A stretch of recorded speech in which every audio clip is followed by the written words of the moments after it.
Right, good day everyone. I'm Benjamin Aprianis, your math teacher. Today you will learn how to solve the sample mode for group data. Right, so let's start. Mode. The mode is the value that has the highest frequency in the data set. For group data, class mode or model class is the class interval with the highest frequency. To find the mode, use the following formula. Now this is the formula in finding the mode, and that is equivalent to LMO plus I times the quantity of delta 1 divided by delta 1 plus delta 2, where I is the class width, delta 1 is the difference between the frequency of the class mode and the frequency of the class after the class mode, delta 2 is the difference between the frequency of the class mode and the frequency of the class before the class mode. Right, to understand further, let us have some examples.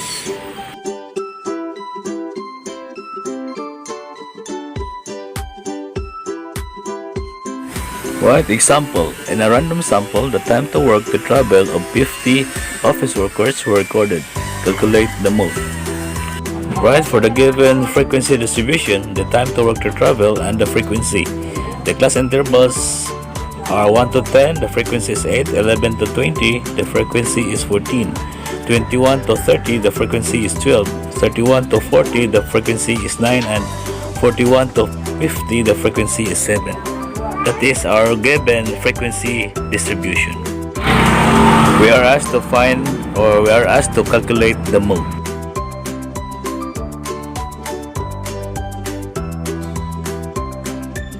Take note of our formula for the mode, that is equivalent to LMO plus I times the quantity of delta 1 over delta 1 plus delta 2.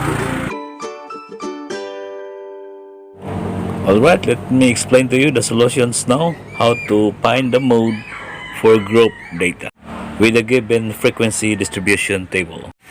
Right, to find the mode given the following frequency distribution, let us have an additional column for our class boundaries.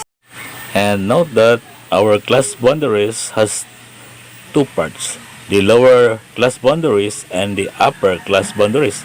And again, the class boundaries were taken from our class intervals, which has two parts also, the lower limit and the upper limit. Our lower limits are 1, 11, 21, 31, 41. Again, our lower limits are 1, 11, 21, 31, and 41. While our upper limits are 10, 20, 30, 40, and 50. Our upper limits are 10, 20, 30, 40, and 50. Right, to get the lower class boundaries, just subtract by 0.5 to each of your lower limit, and the result will be your lower class boundaries.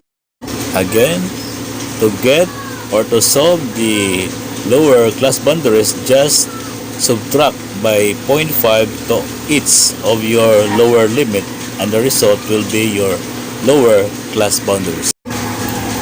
And to solve for our upper class boundaries, just add by 0.5 to each of your upper limit, and the result will be your upper class boundaries. Again, to get the upper class boundaries, just add by 0.5 to each of your upper limit, and the result will be your upper class boundaries. So our class boundaries now are in place, so our next step is to determine the model class.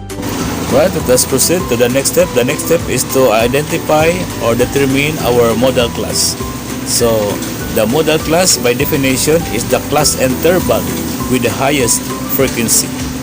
Again, the model class is the class interval with the highest frequency. So look at the frequency table or the frequency column. Try to look at. So the highest frequency is 14.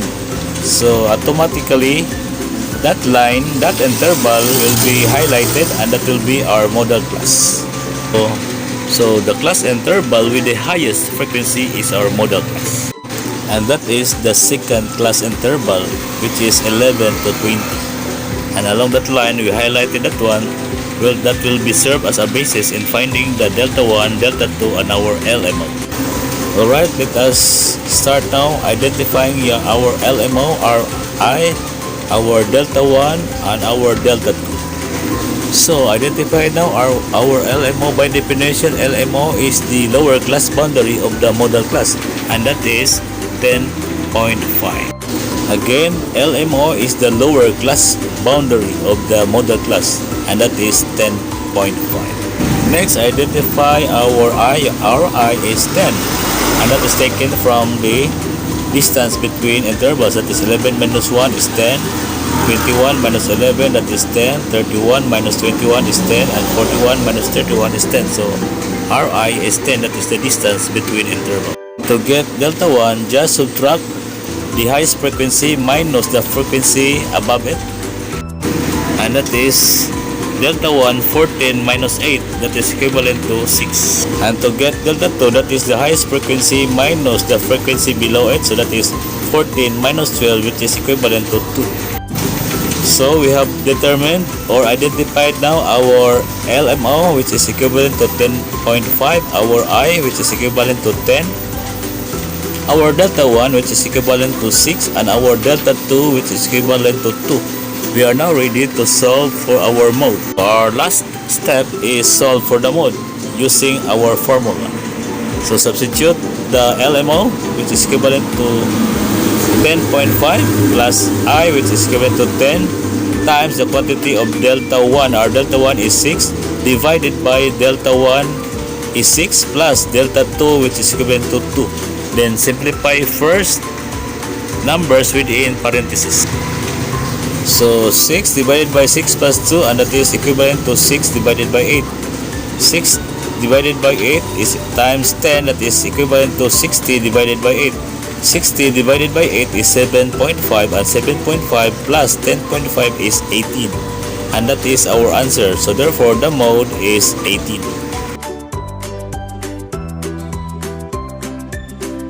And that is how to solve the mode for group data. Right, that's all for now. Thank you for watching. Please don't forget to subscribe, like, and share. Thank you.